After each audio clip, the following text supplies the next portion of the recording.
Now we get to a strange idea. So this will seem like a bit of an odd construction at first, but it's actually quite useful and somewhat natural if you look at it in the right context.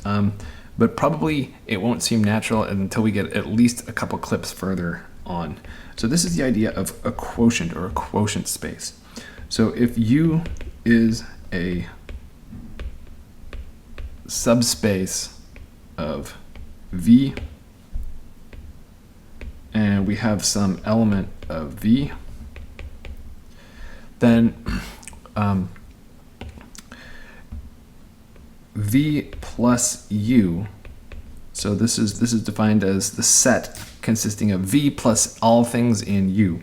So we have V plus a thingy, where the thingy comes from U. This is an affine subset of V parallel to U. So in general, affine means linear except translated away by some constant or by some vector. And so that's what you should think of here. So an affine subspace is something that looks like a vector space, except it doesn't pass through the origin. It looks like a subspace, but it doesn't pass through the origin because the whole thing has been shifted by some amount.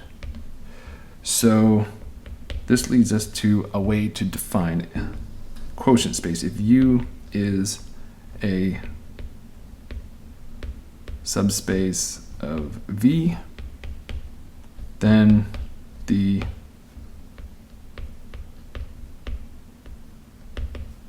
quotient space, which is denoted V mod U, is the set of affine subsets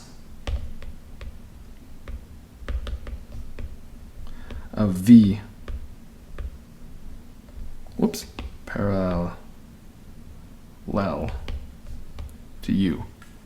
Okay, and so it's denoted, like I said, V mod U, and so this is all V plus U's, where V runs through V. Okay. So just for an example to see how this kind of thing works or how you should think of it, let's take V to be R2, and U is going to be a line going through there with slope 2.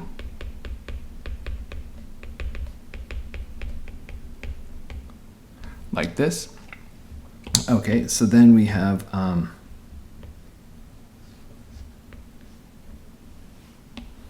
U looks like maybe this guy here. And actually, you know what? I'm going to make that a little crisper.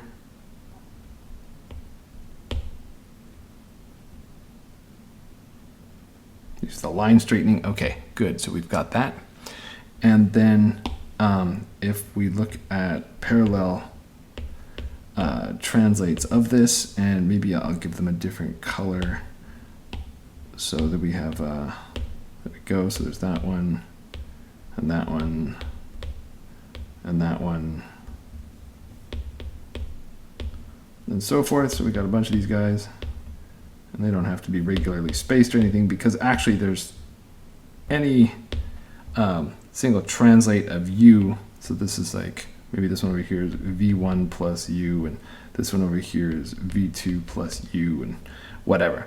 So this collection of diagonal lines, all the yellow ones and the green one itself. Yeah.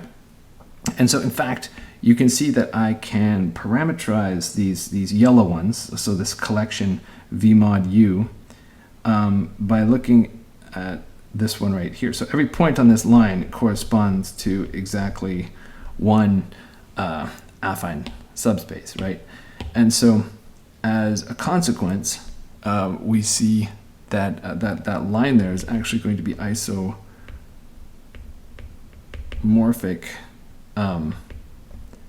to v mod u. Okay, and we can also look at it in 3 dimensions.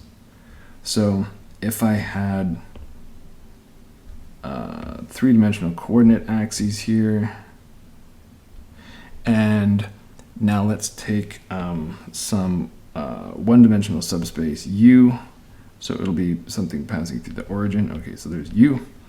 And then I have some other translates of it, right? So I've got like this one and this one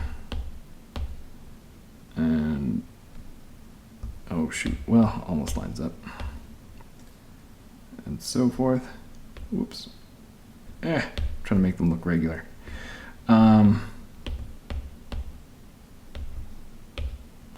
Make them all yellow. And so then we have them like this.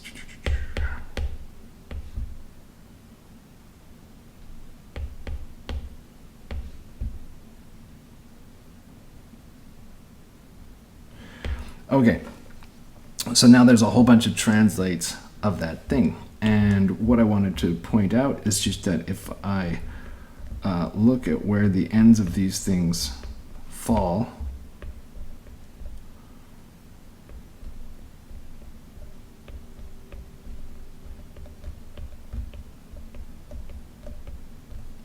they are, there should be someone around here, they are indexed by the points on a plane.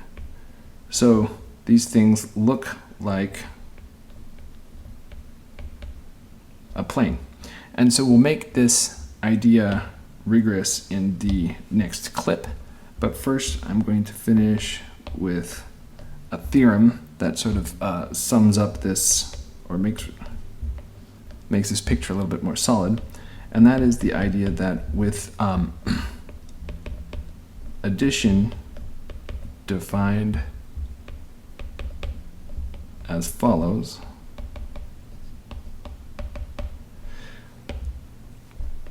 and scalar multiplication